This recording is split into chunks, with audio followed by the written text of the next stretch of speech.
Les téléspectateurs ont découvert ces derniers mois une nouvelle personnalité, polémique et clivante à souhait, Fabrice Divisio. Avocat sur son CV, depuis qu'il a passé le barreau en 2003, il est désormais connu comme chroniqueur pour Touche pas à mon poste depuis cette année et notamment dans la rubrique Les flingueurs du PAF, mais également pour ses positions anti-vax, voire complotistes. La revue Valeurs Actuelles fait son portrait et met en lumière le revers de la médaille des projecteurs, notamment pour sa famille. Fils d'ouvrier d'origine italienne, Fabrice Divisio pourrait se targuer de postes à responsabilité dans le droit et d'une vie de famille sereine.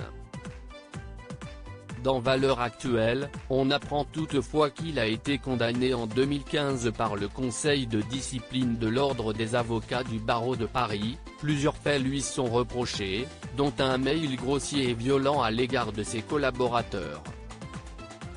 À présent, sa chaîne YouTube a été censurée et des confrères le menacent d'une radiation de l'Ordre des avocats.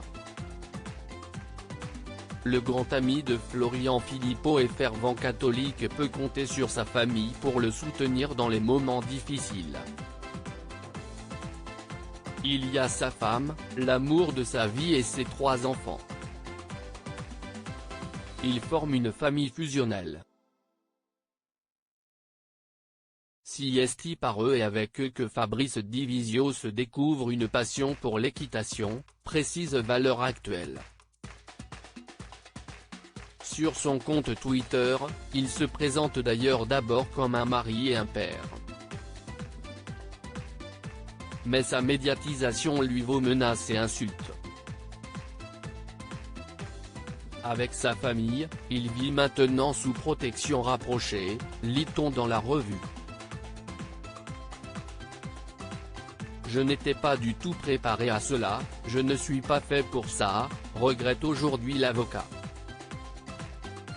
Difficile de suivre Fabrice Divisio cela étant, puisqu'il a successivement déclaré ne pas avoir d'ambition politique, pour annoncer ensuite être candidat aux élections législatives de 2022 sans étiquette et dans une circonscription qui reste à déterminer. Après tant de déboires et de coups d'éclat, il a annoncé également qu'il ne souhaitait plus participer à l'émission de Cyril Hanouna mi-septembre. Est-il prêt à plonger dans la jungle électorale ? Retrouvez l'intégralité de l'article dans le magazine Valeurs Actuelles du 23 septembre 2021.